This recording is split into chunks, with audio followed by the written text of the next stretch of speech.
Ok. Hãy sống trong tình thương, sống trong tình, sống trong tình.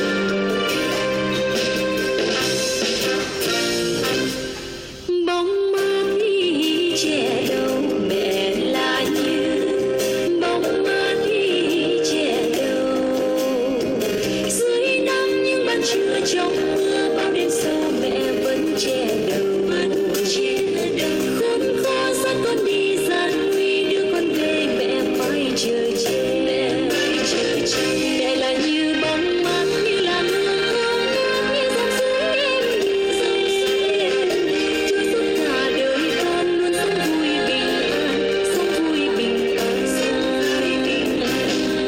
bóng mát khi trẻ đâu mẹ là như bóng mát khi trẻ đâu dưới nắng những ban trưa trong mưa bao đêm sâu mẹ vẫn che đầu khốn khó dắt con đi gian nguy đưa con về mẹ mãi chờ che mẹ là cây xanh thắm che người đi trong nắng đã về tới quê nhà cây lá tỏa ngàn hương con sống trong tình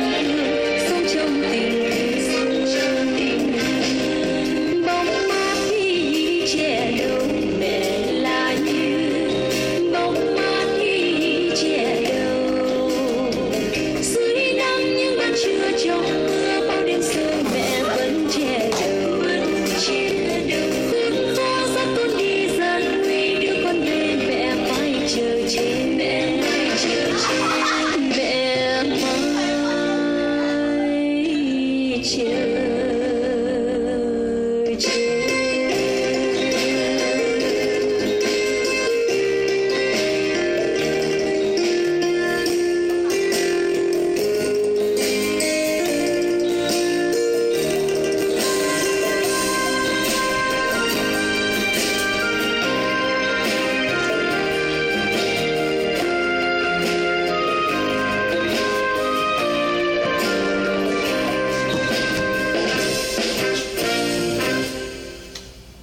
Qu'est-ce qu'on fait?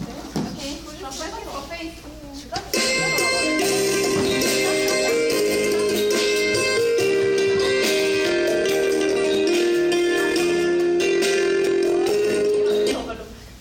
Ouais, c'est simple. Vous voulez sinon? Parce que des fois, moi, je pensais juste prendre la feuille puis. Mais là, on peut juste prendre la Ouais, feuille. je prends la feuille. Ok. Donc, c'est le deuxième, mais là, c'est pas le premier. Donc, enlève mon match. Ok, je tourne.